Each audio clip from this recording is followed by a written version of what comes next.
લોકસભા 2024ની ચૂંટણીને લઈને બંને પાર્ટીઓએ બનાસકાંઠામાં મહિલા ઉમેદવાર મેદાને ઉતાર્યા છે। ત્યારે બંને મહિલા ઉમેદવાર એક તરફ ગેનીબેન ઠાકોર અને બીજી બાજુ રેખાબેન ચૌધરી આ બંને વચ્ચે શાબ્દિક વોર ચાલી રહ્યો છે। ત્યારે હવે આ જે શાબ્દિક વોર છે તે ચરમસીમાએ પહોંચ્યો છે। વાત કરીશું આ વિડીયોમાં। નમસ્કાર, હું હિરલ પરમાર અને આપ જોઈ રહ્યા છો નિર્ભય ન્યૂઝ। બનાસકાંઠામાં ભાજપે રેખાબેન ચૌધરીને ટિકિટ આપતા રેખાબેન ચૌધરી લોકસભાના મેદાનમાં ઉતર્યા છે અને હવે જ્યારથી તેમનું નામ જાહેર થયું છે ત્યારથી લઈને અત્યાર સુધી તેઓ ગેનીબેન ઠાકોર પર અવનવા પ્રહારો કરીને તેઓ ચર્ચામાં આવ્યા છે।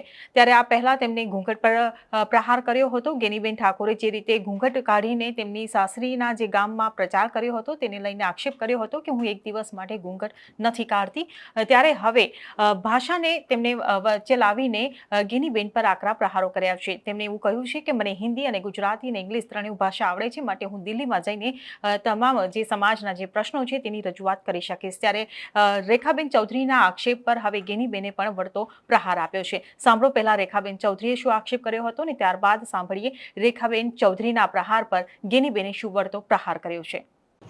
મને ઘણા લોકો પૂછે છે કે બેન તમે આટલું માથે કેમ ઓઢો છો, આટલા શિક્ષિત છો તો? એટલે મારે એમને કહેવું પડે છે કે હું મારા પરિવારની અને બનાસકાંઠા જિલ્લાની પરંપરાને આગળ લઈ જવા માંગુ છું અને હું એક દિવસ માથે નથી ઓઢતી પણ રોજ માટે ઓઢું છું। જ્યારે હું દિલ્હીમાં જઈશ ત્યારે અધિકારીઓ જાણે હિન્દી અને અંગ્રેજીમાં ભાષામાં મારે કામ કરવાનું હશે તો મને જરા પણ તકલીફ નહીં પડે, કારણ કે હિન્દી અને અંગ્રેજી ભાષાનો મને ખૂબ બહોળો છેલ્લા 22 વર્ષથી અનુભવ છે, એટલે એમાં હું જરા પણ પાછી નહીં પડું।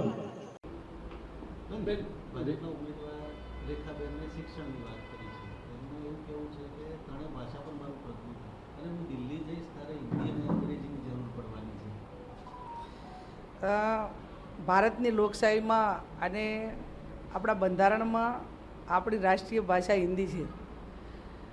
લોકસભાનો સાંસદ હોય, ધારાસભ્ય હોય, પ્રજાનો પ્રતિનિધિ અલગ અલગ પ્રાંતોમાંથી આવે, ક્યાંક પ્રાંત વાઇઝ ભાષા ચાલે, ક્યાંક ઇંગ્લિશ ચાલે, ક્યાંક હિન્દી એ આપણી રાષ્ટ્રીય ભાષાના નાતે લોકસભા હોય કે કોઈ પણ ફ્લોર ઉપર પ્રજાના પ્રતિનિધિએ ચૂંટાણા પછી કઈ લેંગ્વેજમાં એને વાત કરવી એ પોતાનો એનો વિષય હોય છે।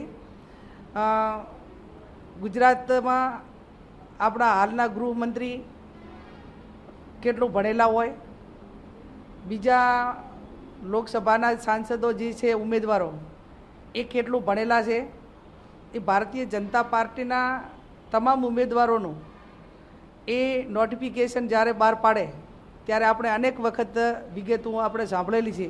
સારી વાત છે કે એ અંગ્રેજીમાં વાત કરે તો અહીંયા ભૂતકાળમાં 30 વર્ષથી અત્યારે ભારતીય જનતા પાર્ટીનું રાજ છે, તો ક્યાંક ગવર્મેન્ટની ઇંગ્લિશ મીડિયમ કોલેજો કે ઇંગ્લિશ મીડિયમ સ્કૂલો ચાલુ કરી હોત તો નવી પેઢી ઇંગ્લિશ અને જે આપણી રાષ્ટ્રીય ભાષાથી જે વંચિત રહે છે એ વંચિત ના રોત, પણ છતાં એ પોતાનો વિચાર રજૂ કરી કે છે, પણ પ્રજાના પ્રતિનિધિએ ચૂંટણા પછી કઈ ભાષામાં વાત કરવી એ પોતાનો સ્વ અધિકાર હોય છે।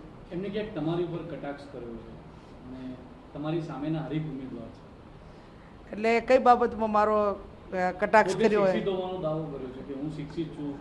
અચ્છા, તો એ ભારતીય બંધારણમાં એવો સુધારો કરી દેવો જોઈએ કે ભાઈ ખૂબ ભણેલા કે જે પ્રમાણેનું એજ્યુકેશન હોય એ જ કેન્ડિડેટ ફોર્મ ભરી શકે, અથવા તો એ પ્રમાણેની જ વાત બંધારણીમાં એમને પહેલો સુધારો લાવવો પડે, પછી આપણે એ જે કંઈ કહે છે એનું અમલીકરણ ઓટોમેટિક બંધારણીય હક અને કાયદાના પેલામાં આવી જાય અને એ પ્રમાણે એનું પાલન થશે। અહેવાલ માટે તમારું શું કહેવું છે તેમને કમેન્ટ બોક્સમાં લખીને ચોક્કસથી જણાવશો। જો વિડીયો પસંદ આવ્યો હોય તો વિડીયોને લાઇક, શેર અને અમારી ચેનલ નિર્ભય ન્યૂઝને સબસ્ક્રાઇબ કરવાનું ભૂલશો નહીં। આભાર।